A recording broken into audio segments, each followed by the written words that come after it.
JJ the CPA here. Hope you're doing well. So I wanted to put this video together as a little bit of awareness for those that are tuning into my channel, maybe help anybody that has questions about this related to stroke.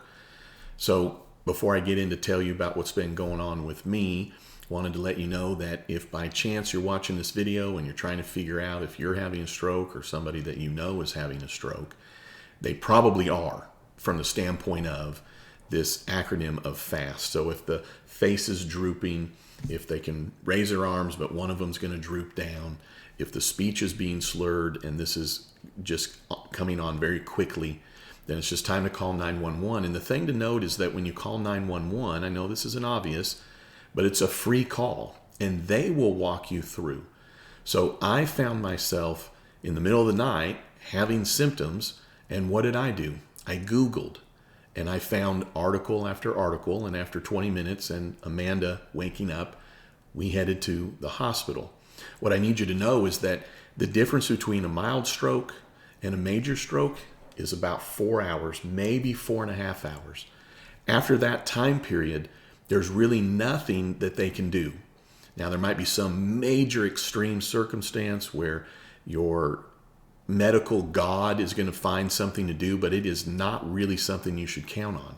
The first 4.5 hours, if warranted, they can give you something to help hopefully break up any blood clot that you're experiencing. But before you take aspirin or before you try and find another article or convince yourself it's not anything, call 911. They'll walk you through whatever symptoms you're having. They'll help you determine. And the thing to note is that especially if you're alone, really at any point you might not be in a position where you can call 911. So just get 911 on the phone. You don't need to be embarrassed by it. Just get them on the phone. So typically with a stroke, it's on one side of the body or the other. Mine was on the left. And when I woke up about 1 a.m., I felt tingling all the way from my neck down to my toes, tingling just on the left side. You could draw a line down my body just on the left side. I felt tingling everywhere, and I'm laying there and I'm like, what is going on? I think it's a pinched nerve. I get up, go to the restroom, think, well, gosh, I'm stretching around. Well, it's only getting, in essence, more intense. So I lay back down and I realize that literally every toe only on my left, and my knee and my thigh and the side of my body and then my arm and my fingers is all like stars, very much tingling, getting more intense. And then that started to go up my face and then down the back of my head, and then numbness started to happen. So I didn't know much about stroke. I did Google it, and I didn't actually even think I had a stroke. I wasn't even trying to be macho. I was like, oh, this couldn't be a stroke. I just got a pinched nerve or something. And I read another article. So if for some reason you're not convinced, I want you to call 911, and then you can see in the body of this video, I've provided links to the articles that I came across that are from the American Stroke Association, which you don't need to take time to read. Call 911. Also WebMD, you don't need to read it. You need to call 911.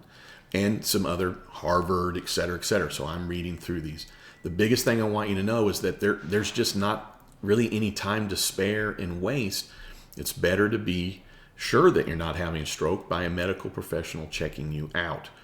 So get 911 on the phone so that they can help determine what's really going on, and they can maybe send an ambulance. You don't need to worry about the cost. You don't need to worry about being embarrassed if it's not a stroke, because after 4.5 hours, I'm telling you, there's not really anything you can do. There's not anything they can do. And then things start to become permanent. That's when brain damage starts. Now, it can start before then, but definitely starts. So what I want to tell you is that I had a blood clot based on looking back and talking with the doctors that seemed to last an hour and a half before it started to break up. And I had tingling and numbness for 17 hours. Now, obviously, over time, it started to get less and less. It was always just on my left side. When I went to the hospital, they were immediate to check me out. Did a CT, they did MRI, they did an MRI with contrast, a CT with the contrast, a secondary one. They did an echo. They made sure I didn't have a hole in my heart. They were able to do all that stuff like within the hour of my arrival to determine what was going on. The good news is that the blood clot appeared to be breaking up, but you don't need to count on that. Here's the other thing I want you to note is that a stroke could be 1 minute long and then starts to go away, but that also could be that you're looking to get more of a major stroke later. So if you feel like you're having some weird symptoms, don't ignore them. So FAST is the face, the arms, the speech, and time to call 911. So if you're having these symptoms, I want you to just call 911. Now, part of my story is that I was in the hospital for almost 24 hours, but then they sent me home. And what they indicated is you had a stroke. You had a blood clot, seemed as though it started to break up after an hour and a half because the symptoms started to release a little bit. But nonetheless, I didn't have any brain damage. And when we're looking back, there was probably following that, even though this was then what would be really considered a mild stroke, and in medical terms, it was a TIA.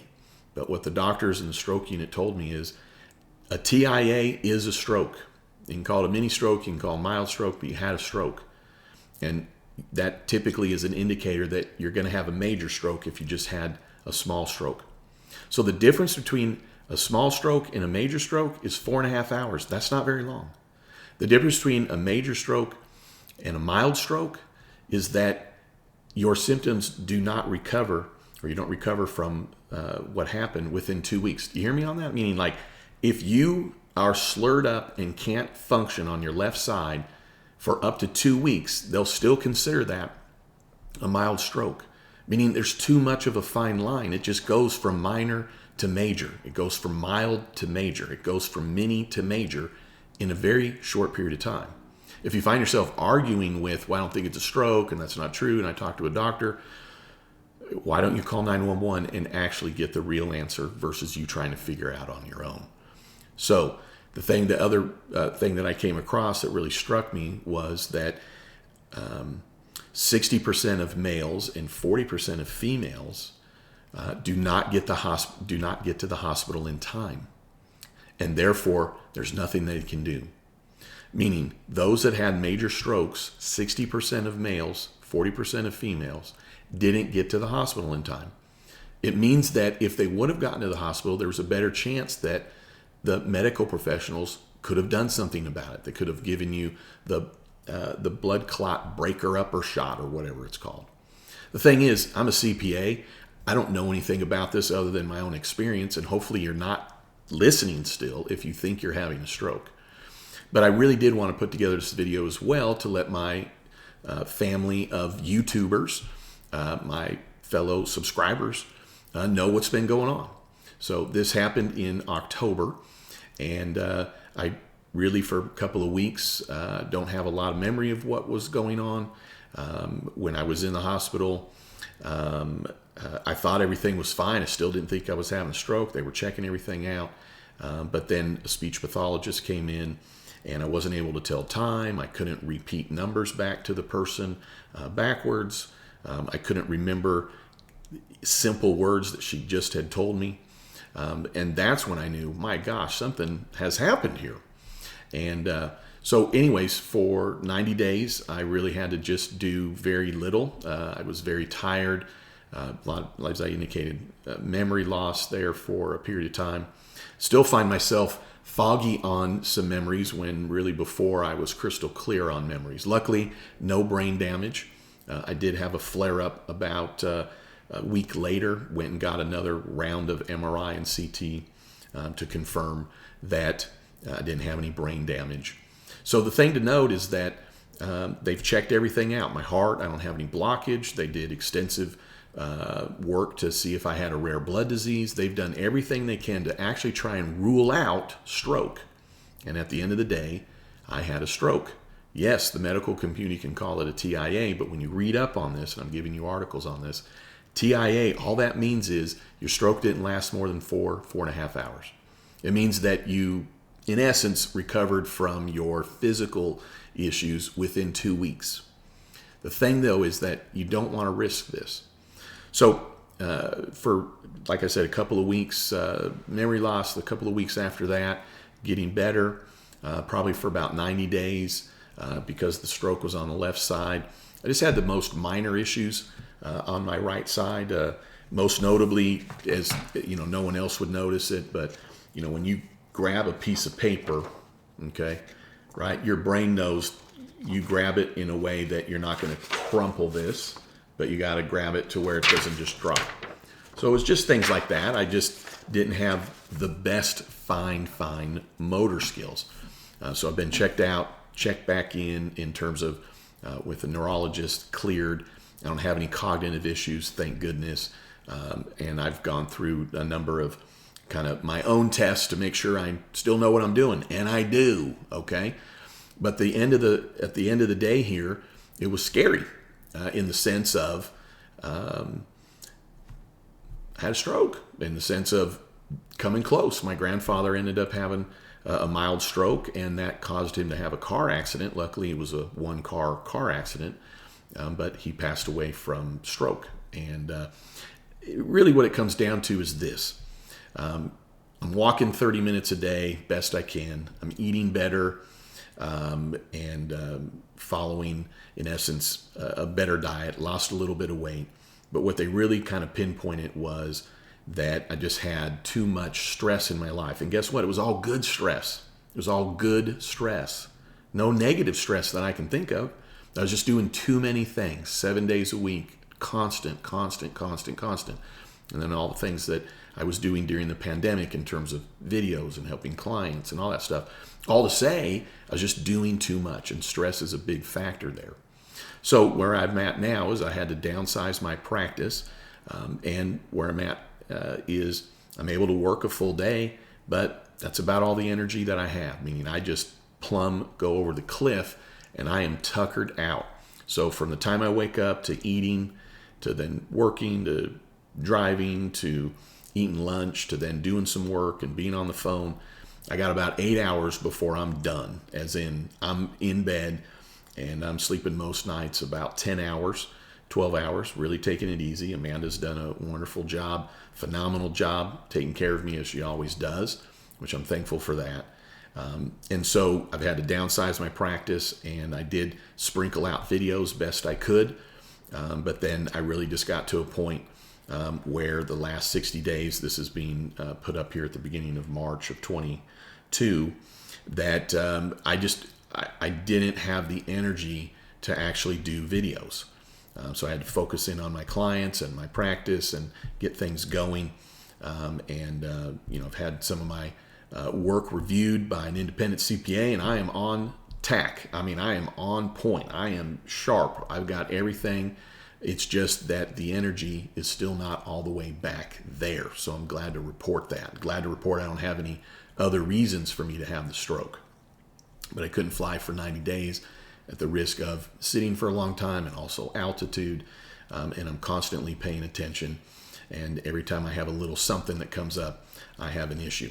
Now, I am going to tell you I had high blood pressure, which was discovered really about 6 weeks before my stroke. So I had just started on high blood pressure medication. And then it was discovered soon after that I had high cholesterol. So I started on high cholesterol medicine. So I was on both of those. But my heart rate was elevated, as well as my blood pressure, about 190 over 120 when we headed to the hospital. And I had one of those over-the-counter blood pressure checkers thingies, that you put on your wrist or whatever. Cost about $50 because I had the high blood pressure and I was keeping an eye on these things. All to say that you need to call 911 if you think you're having a stroke or somebody's having a stroke. If all of a sudden you're visiting with somebody and they're slurring their talk, their left side's not working or their right side's not working, they can't lift their arm or not all the way, or their face is drooping, they're having a stroke. And even if you're wrong, who cares? Call 911. Get them to the hospital. There's no penalty for being too careful related to this. And I just turned 50, and the risk of this goes up massively as we get older, of course. But we start reading on this stuff. It's just interesting. Not interesting. It's crazy how many people have strokes every year and pass away from strokes. And it is preventative. I think there's probably some hereditary aspect to it.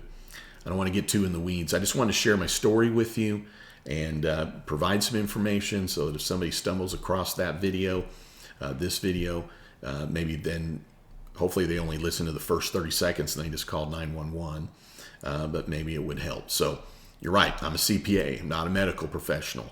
I'm giving you links to the information that I used that luckily I was reading through quickly, and then some of the follow-up things. At the end of the day, I hope you're doing well. I'm doing well. I'm recovering. It's a daily process. Anytime I work a little longer than I should, I pay for it the next day by just being tired. So I don't have any other issues going on, just tired. And minorly foggy on memories of things that happened in the summer, but like inconsequential things.